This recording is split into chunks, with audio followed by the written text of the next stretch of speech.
Njagala okwate cloves ejiiko emu, okwate apple emu, okwate omubisi ebijiiko byo 3, okwate n'entangawuzi tubeere nga tubikuba wamu.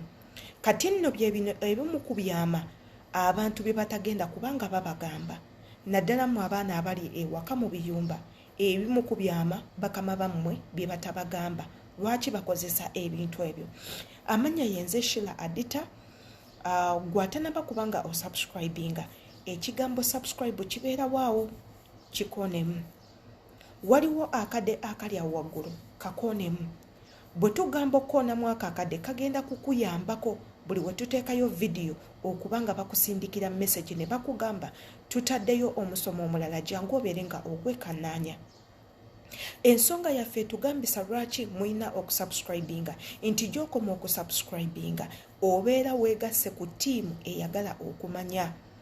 Era nga tubasaba weziba nga vidiyo ze tuteekayo zibanyumira nazo teweerabira tuwa kigalo eyo nno ye like. Teweerabira commentinga, baako by'otugamba naawe by'oyagala twogereko, by'oyagala tusomeseeko ebinaagasa abantu abalala. Anti bagamba gakuweebwa munno. Bwe mbanga amagezi nga bawa naawe baako ky'oŋŋamba, naawe baako amagezi gompa ate agagenda otaasa obulamu bwange. Mu abaana abakola mu biyumba ewaka, videos zino nsinga zisindikira mmwe. Nammwe abatakola mu biyumba naye ng'oli Bulaaya, munnange video zino zeetaaga nnyo. Tetugenda kwogera ku bantu batali Bulaaya kubanga ebintu ebimu bye tuyina eno eyo bo tebabiyina. Gwe omwana ali ewaka mu kiyumba, video nga zino nzikiddamu ozeetaagira ddala ddala. Ffe tusinga otuukibwako ebizibu, ffe tusinga okulwalalwala, ffe tusinga okugwa mu mbeera etali nnungi mu bulamu bwaffe naye nga tusobola okujejjako. Tulina baganda baffe bangi abamaze ebbanga nga bakolera abantu bano.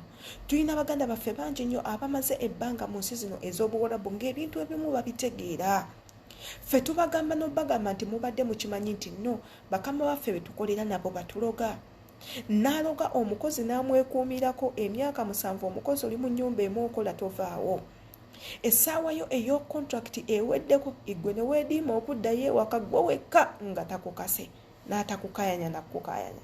Gwolowooza obeera wekka naye nga waliwo ebintu byawaka by'osobola okukozesa n'obeera nga weegobako amalogo, n'obeera nga weegobako ebiisa ebibi, n'obeera nga weegobako olutwe, n'obeera nga buli kye baleeta ekikyamu ekiyinza otuuka mu bulamu bwo nga tekisobola kukoonako, nga naawe weeganze nga togenze mu ssabo, tolina bintu byonna by'okozesezza bikyamu. Naye ng'okozesezza bintu byawaka, ng'okozesezza olulimi lwo okutuma ekyo ekikuli mu maaso kibeereko kye kikolera mu bulamu bwo. Olunaku lwa leero njagala tutereeze sisitimu yaffe ey'obulamu nga tukozesa ebintu byawaka, nga tukozesa apple. Apple eno n'abazungu bagisomesaako ng'era bakugamba 1 apple a day sends a doctor awe. Lwaki? Nti apple erimu eddagala. Ekikuta kya apple kisobola okukolera ebirungi by'otamanyi. Apple yennyini nga yo apple isobola okukolera ebirungi by'otamanyi. Cloves zino eno tuzimanyi mu kugoba olusu, okutereeza obwongo, okuzibula enseke n'ebintu ebirala. Wabula ng'ate jinja oba gye tuyita entangawuzi kafulu nnyo mu kugema ekifuba, kafulu nnyo mu kugoba ssenyiga, kafulu nnyo mu kugogola emisuwa egy'omutwe, egy'obwongo, kafulu nnyo mu kujjanjaba asthma, kafulu nnyo mu kugoba allergy. Entangawuzi eyo wano ne tugamba nti yongeramu omubisi. Omubisi mwenna mugumanyi, mu abakyala abafunza omubisi mugukozesa nnyo, abakyala abaagala okuwoomya ebitundu byo ebyekyama omubisi nagwo gukuyambako. Omubisi mulungi nnyo mu kwoza ekyenda. Kati gwe kubamu akafaananyi ng'obikutte byonna wamu, n'okwata omubisi, n'okwata entangawuzi, n'okwata cloves, n'obiteeka mu blender, n'oteekamu amazzi, n'obeera nga okuba. Bw'omala okubikuba bulungi nnyo biteeke mu kikopo kyo. Obitadde mu kikopo olujjukira omaze okubikuba, okutte entangawuzi yo bulungi nnyo n'ogisalaasala bupiisi obutono, n'okwata apoyo nayo n'ogisalaasala bupiisi obutono. n'okwata cloves n'ozisuulamu yadde nga sinse n'ozisuulamu n'obeera ng'oteeka mu blender n'otandika okubikuba ne byekuba mu juice.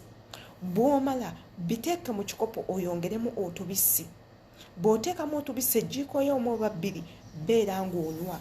Oyoze sisitiimu yo, oyoze obuyinja obukuli mu kyenda, obuyinja obuyinza okutuula mu kibumba, otereeze omutima ogukubira okumu ewatali nsonga ng'olinga omuntu atidde, otereeze sisitiimu yo ey'ekyenda mmwe abafuna constipation nga tosobola kgenda mu manju kweyamba bulungi. Byonna bigenda kubanga bikuyambako. Imwe abaazibikira enseke abakyala nga bw'otuuka mu nsonga zo ez'ekikyala enseke zikuluma zigenda oyo juice agenda kuyambako byonna okubikola. Abalwa mu nsonga z'ekikyala nammwe abatagendera ddala mu nsonga za kikyala oyo juice ajja kuba kukolera. Kati nno kyekyo ekyama abantu abamu kye batagenda bagamba wabula nze olwaleero nsazeewo enkya bagambe. Atanaba kubanga osubscribinga muganda wange subscribinga akagambo kabawo subscribe kakonemu akadde weekali nako kakonemu. Nze abeerawo baweereza amanya yenze Shila Adita. Yita mikwano gyo nagyo gye birenga gitwegattako impagala nnyo.